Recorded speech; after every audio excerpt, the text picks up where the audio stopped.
Schizophrenia by Kaitlyn Griffin. History. Schizophrenia traces back to Pharaonic Egypt, where similar symptoms are described in the text Book of Hearts. The term schizophrenia has been used for less than 100 years, but was first identified as a discrete mental illness by Dr. Emily Kaitlyn in 1887. The term schizophrenia was coined by Eugen Bleuler in 1911 and also was the first to identify symptoms as positive or negative. Causes. Many factors contribute to the development of schizophrenia, such as genes, where schizophrenia sometimes runs in families. However, it is important to realize that just because someone has schizophrenia does not mean other family members will. Environment. Exposure to viruses or nutritional issues before birth can impact brain development. Brain structure and brain chemistry, which will be discussed later on. Scientists have made many discoveries concerning schizophrenia, but more research is needed to assist in explaining its causes. Symptoms. Symptoms fall into three subtopics: positive, negative, and cognitive. Beginning with positive. Positive symptoms are psychotic experiences that are not generally seen in healthy people. People with these positive symptoms are often unable to tell real from imagined situations. However, there is a large range of severity concerning these positive symptoms. Examples include hallucinations, such as seeing, hearing, smelling, tasting, or feeling things that are not real. Hearing voices is common as well, which may go unnoticed by family or friends for a long period of time. Delusions, believing things that are not true, and believing things such as a person on the television or radio are talking to the person directly. Thought disorders, such as odd or illogical thoughts. Movement disorders, such as appearing agitated or having other agitated body movements. Negative symptoms refer more to social withdrawal, such as difficulty showing emotions or functioning normally. People who exhibit these symptoms may need assistance with everyday tasks.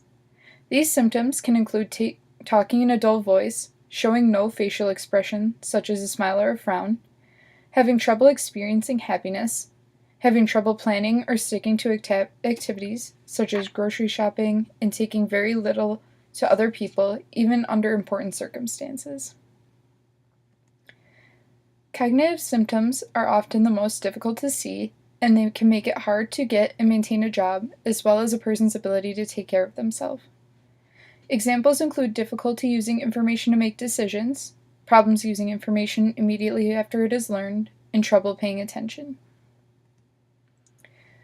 Symptoms in teenagers are similar to those in adults, but may be more difficult to recognize. Teens also often show withdrawal from friends and family, poor performance in school, have trouble sleeping, and have a lack of motivation. Teens are also less likely to exhibit delusions or visual hallucinations. The age of onset is often late teens to early 30s, where males are often diagnosed between their late teens and early 20s, and females later in life, early 20s to early 30s. It is difficult to obtain estimates of prevalence due to the complexity of diagnosing schizophrenia. Its overlap with other disorders and varying methods for diagnosis contribute to this difficulty. Schizophrenia is also one of the top 15 leading causes of disability worldwide. Neural mechanisms. People with schizophrenia are considered to have deficits which can be classified in one of three categories: context processing, working memory, and episodic memory. Impairment in the ability to represent goal information and working memory to guide behavior is a function referred to as proactive control. A suggested deficit such as this reflects impairment in the dorsolateral prefrontal cortex, known for working memory and selective attention. Its communication and its interaction with other regions of the brain, such as the parietal cortex, thalamus, and striatum, as well as having an influence on neurotransmitter systems such as dopamine, GABA, and glutamate. An impairment in the function of dopamine, located in the dorsolateral prefrontal cortex, can impact context processing, which results in a range of cognitive deficits. The dopamine hypothesis has been a dominant theory of the development and cause of schizophrenia. This theory explains that the excessive transmission of dopamine produces positive symptoms such as delusions and hallucinations. However, insufficient transmission can lead to negative symptoms and cognitive deficits. Glutamate is a major excitatory neurotransmitter of the brain, as it helps in activating neurons and other brain cells. About 60% of neurons contain glutamate, and basically all of them have some type of glutamate receptor. Glutamate contributes to prenatal and childhood brain development, with one of its most important roles being learning and memory as people mature. The glutamate theory emerged first in the 1980s but gained wider support in time. Glutamate is essential for long-term potentiation, where new information or skills are retained for use at a later time. Multiple areas of the brain involved in schizophrenia are connected by a circuit of brain cells relying on glutamate in order to communicate. Research has shown that an excess or inefficiency of glutamate activity may result in symptoms partially through its interactions with other neurotransmitters such as dopamine and GABA. Treatment. Antipsychotic medications help patients with their psychotic symptoms. However, some people suffer from side effects after taking these medications.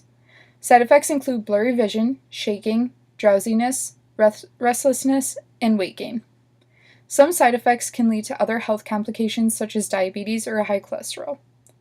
People respond to these medications differently, so it is important for patients to communicate with their doctor in order to find the correct medication that works for their individual case. Psychosocial treatments are also used which help with the everyday challenges of schizophrenia. Family education, illness management skills, cognitive behavioral therapy, rehabilitation, self-help groups, and treatment for drug and alcohol misuse are common courses of treatment as well.